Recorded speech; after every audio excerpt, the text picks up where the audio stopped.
नमस्ते जगल्पते नमस्ते रमापते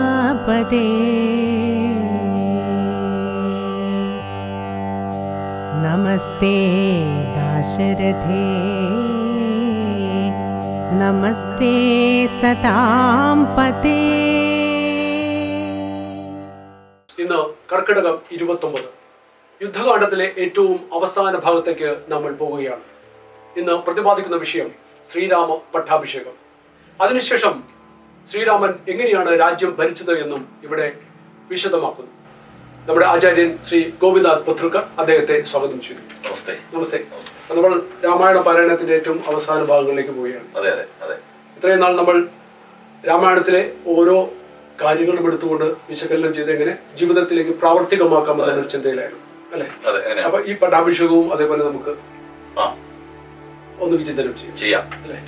അപ്പൊ ഒന്ന് എങ്ങനെയാണ് ഞാൻ നേരത്തെ സൂചിപ്പിച്ച മാതിരി പട്ടാഭിഷേകവും അതിനുശേഷം അദ്ദേഹം നടത്തിയ രാജ്യഭാരവും അത് നമുക്ക് മാതൃകയാക്കാൻ പറ്റുന്ന ഒരു രീതിയിലാണ് എന്ന് നമുക്ക് തീർച്ചയായിട്ടും അറിയാം. അതിനെ കുറിച്ചൊന്നും നമുക്ക് സംസാരിക്കാം.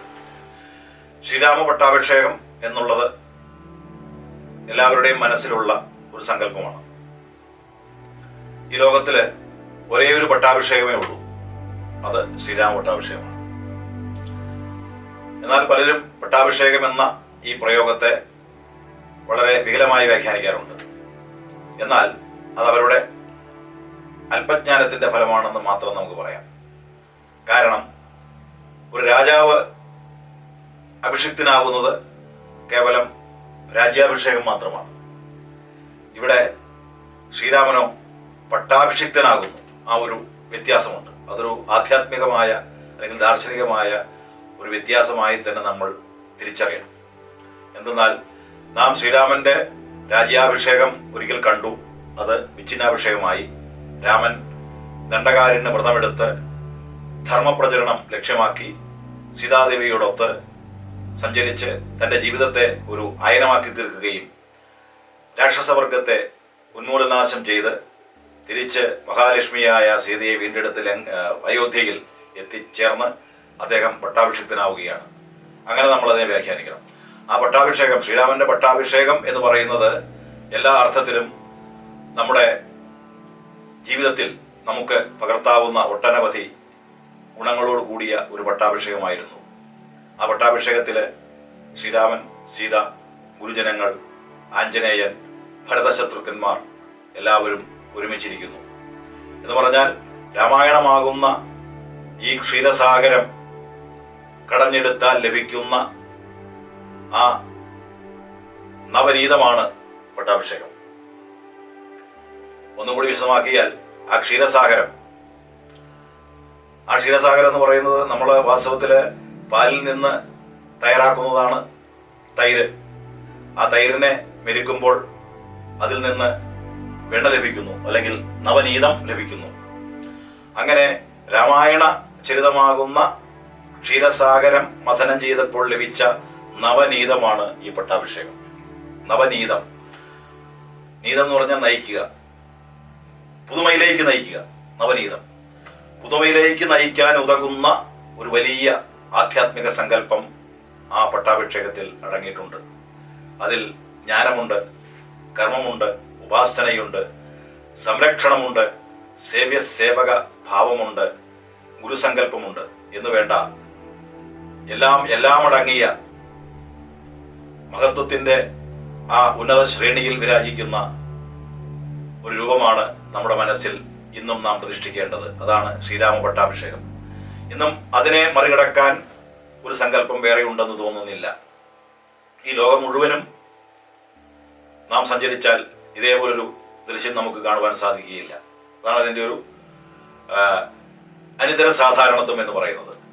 മറ്റു പലതും നമുക്ക് കണ്ടാൽ ഇത്രമാത്രം മഹത്വമുള്ള ഒന്നാണെന്ന് നമുക്ക് തോന്നുകയില്ല. പക്ഷെ ഇവിടെ എല്ലാം തികഞ്ഞ എന്ന് പറഞ്ഞു കഴിഞ്ഞാൽ നമ്മുടെ ജീവിതത്തെ ആ കൈലാസത്തോളം ഉയർത്തുന്ന ഒരു സങ്കല്പം, ആ സങ്കല്പത്തിന്റെ ദൃശ്യാവിഷ്കരണമാണ് ഈ പട്ടാഭിഷേകത്തിലൂടെ നമുക്ക് ബോധ്യപ്പെടുന്നത്. അതാണ് ശ്രീരാമ പട്ടാഭിഷേകം എന്ന് പറയുന്നത്. അത് ശ്രീരാമനിലൂടെ മാത്രമേ നമുക്ക് ദർശിക്കുവാൻ സാധിക്കുകയുള്ളൂ.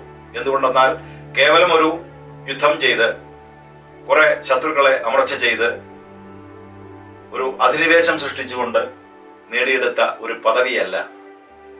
രാമൻ സൂര്യവംശിയായിരുന്നു, അയോധ്യരാമനായിരുന്നു. പക്ഷേ അദ്ദേഹത്തിന്റെ ആ സമരം എന്ന് പറയുന്നത് ആദിമധ്യന്തം ധർമ്മസമരമായിരുന്നു. ആ ധർമ്മസമരത്തിലൂടെ സമാർജിച്ച ഒരു ഐശ്വര്യമാണ് രാമന്റെ ജീവിതം. ഇത് പലരും പറയുന്നില്ല. രാമനെ വിമർശിക്കുന്നവർക്ക് ഇതൊന്നും മനസ്സിലാക്കുവാനുള്ള താല്പര്യമില്ല. അപ്പൊ അങ്ങനെയുള്ള ഒരു ഐശ്വര്യമാണ് ആ പട്ടാഭിഷേകത്തിലൂടെ നാം ഇവിടെ കാണുന്നത്.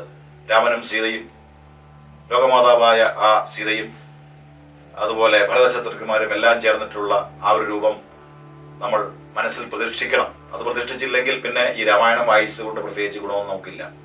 അവിടെ എല്ലാം അടങ്ങിയിട്ടുണ്ട്. രാമന്റെ രാജ്യഭാരം എന്ന് പറയുന്നത് ഈ ലോകത്തിന്റെ രാജ്യഭാരം തന്നെയാണ്. ഒരു ഭരണാധികാരി ഭാരം വഹിക്കുന്ന ഭാരവാഹിയാണ്. അങ്ങനെ ആയിരിക്കണം. അങ്ങനെയാണ് ഊഢഗുരു ഭാരവാഹി എന്ന് പറയുന്നത്. ഭാരം ചുമക്കുന്ന ഭാരവാഹിയാണ് ഭരണാധികാരി. രാമൻ ഈ ധർമ്മസമരത്തിലൂടെ നേടിയെടുത്ത ആ സർവൈശ്വര്യം എല്ലാം ഈ ലോകത്തിന്റെ നന്മയ്ക്കായിട്ട് വിനിയോഗിക്കുകയായിരുന്നു. അതുകൊണ്ട് തന്നെ രാമന്റെ പിൽക്കാലത്തുള്ള ജീവിതവും ഒരു വലിയ ഭാരവാഹിയുടെ ജീവിതമായിരുന്നു എന്ന് നമുക്ക് മനസ്സിലാക്കുവാൻ സാധിക്കും. അതാണ് രാമരാജ്യം എന്ന് പറയുന്നത്. രാമരാജ്യം എന്ന് പറയുന്നതിന്റെ പിന്നിലുള്ള ആ ത്യാഗം നാം മനസ്സിലാക്കുന്നില്ല. വെറുതെ പറയേണ്ട ഒരു പദമല്ല അത്. അവിടെ ധർമ്മത്തിനാണ് പ്രാധാന്യം. അത് അയോധ്യയാണ്. അവിടുത്തെ യുദ്ധം എന്ന് പറയുന്നത് തന്നെ ധാർമ്മികമായ സമരങ്ങൾ മാത്രമാണ്. ധർമ്മത്തിനു വേണ്ടി ജീവിച്ച ഓരോരുത്തരും ധർമ്മവിഗ്രഹങ്ങളായി മാറുന്ന അല്ലെങ്കിൽ മാറ്റപ്പെടുന്ന മഹത്തായ ഒരു പാരമ്പര്യമാണ് ഈ ലോകത്തിനുണ്ടായിരുന്നത്. അതാണ് സാർവഭൗമനായ ശ്രീരാമനിലൂടെ ലോകം ദർശിച്ചത് എന്നുകൂടി നാം ഓരോരുത്തരും മനസ്സിലാക്കണം. പിന്നീട് രാമന്റെ രാജ്യഭാരത്തിൽ നമുക്കത് കാണുവാൻ സാധിക്കും. ഇത് നടക്കാവുന്ന കാര്യങ്ങളാണ്. ഇന്ന് ലോകത്തിന്റെ പ്രശ്നം എന്താണെന്ന് വെച്ച് കഴിഞ്ഞാൽ ധാർമ്മികമായ വ്യവസ്ഥയ്ക്ക് ഒട്ടും പ്രാധാന്യം കൊടുക്കുന്ന ഒരു സമൂഹം ഈ കലിയുഗത്തിലില്ല. അതുകൊണ്ടാണ് ഇങ്ങനെയൊക്കെ സംഭവിക്കുന്നത്. ഈ കലിയുഗം എന്ന് പറയുമ്പോൾ തന്നെ വാസ്തവത്തിൽ കലി ബാധിച്ചവർക്ക് ആരോടും ഒരു കടപ്പാടവും ഇല്ല. അങ്ങനെ ഇല്ല. എല്ലാവരും അവരവരുടെ സ്വന്തം കാര്യത്തിന് വേണ്ടി ജീവിക്കുന്ന ഒരവസ്ഥയാണ് ഇന്ന് സംജാതമായിരിക്കുന്നത്. ഒരിക്കലും നമ്മുടെ ഈ കലിയുഗത്തില് ശ്രീരാമൻ എന്ന് പറയുന്ന ബിംബ കൽപ്പനയെ ഒരു ദാർശനിക ബിംബമായി മനസ്സിൽ പ്രതിഷ്ഠിച്ച് ജീവിക്കുവാൻ നാം ഓരോരുത്തരും തയ്യാറാകുന്നില്ല എന്നുള്ളതാണ് സത്യം.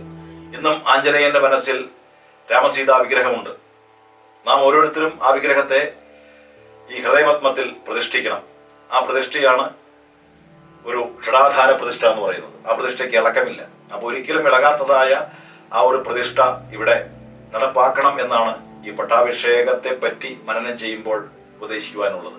അപ്പൊ ഇന്ന് ഈ നൂറ്റാണ്ടിൽ പോലും ഈ ധർമ്മ വിഗ്രഹനായ ശ്രീരാമന്റെ ചരിതത്തിന് എല്ലാ അർത്ഥത്തിലും പ്രാധാന്യമുണ്ടെന്നുള്ളത് നാം ബോധ്യപ്പെടണം. ലോകത്തെവിടെ നോക്കിയാലും രാമായണമുണ്ട്. രാമശബ്ദം ഇല്ലാത്തതായ ഒരു പ്രപഞ്ചമില്ല. രാമശബ്ദം മുഴങ്ങുന്ന ഭവനങ്ങളാണ് എല്ലായിടത്തും ഉള്ളത്. പക്ഷേ നമ്മളത് നമ്മളുടെ ശ്രവണപുടങ്ങളിൽ അത് അനുരണനം ചെയ്യുന്നില്ല. അതിനു വേണ്ടിയിട്ട് നാം ഓരോരുത്തരും ഈ രാമായണ പാരായണത്തിലൂടെ ആ മോക്ഷം നേടുക എന്നുള്ള ഒരു ലക്ഷ്യം മുൻനിർത്തി പ്രവർത്തിക്കുമ്പോൾ നമ്മുടെ ഭവനങ്ങളെ രാമമന്ത്ര മുഖരിതമാക്കി തീർക്കുന്നതിന് അശ്രാന്ത പരിശ്രമം ചെയ്യണം എന്നാണ് ഈ അവസരത്തിൽ പറയാനുള്ളത്.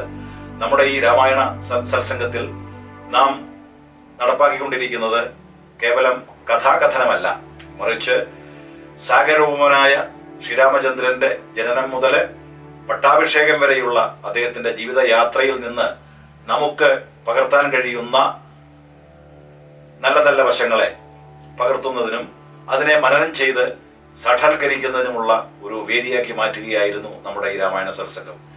എല്ലാ സജ്ജനങ്ങൾക്കും ഒരിക്കൽ കൂടി ശ്രീരാമചന്ദ്രന്റെ, ആഞ്ജനേയ പ്രഭുവിന്റെ, സീതാമാതാവിന്റെ അനുഗ്രഹം ഉണ്ടാകട്ടെ എന്ന് പ്രാർത്ഥിച്ചുകൊള്ളുന്നു. നിങ്ങളുടെ ഓരോ ഭവനങ്ങളിലും ആ രാമന്റെ നാമം മുഴങ്ങട്ടെ. രാമന്റെ സാമ്രാജ്യത്തിനായി എല്ലാവരും പ്രവർത്തിക്കുമാറാകട്ടെ എന്ന് ഈ അവസരത്തിൽ പറയുവാൻ ആഗ്രഹിക്കുന്നു. ജയ് സീതാറാം. 29ാമത്തെ എപ്പിസോഡ് ഇവിടെ അവസാനിക്കുകയാണ്.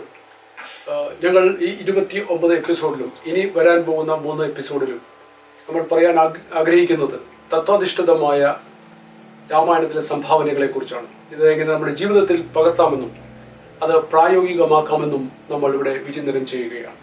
നാളെ 30ാമത്തെ എപ്പിസോഡുമായിട്ട് ഞങ്ങൾ വീണ്ടും വരും. എല്ലാവർക്കും ഒരിക്കൽ കൂടി നമസ്കാരം.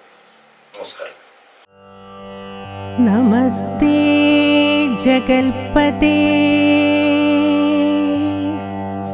നമസ്തേ രമാപതേ,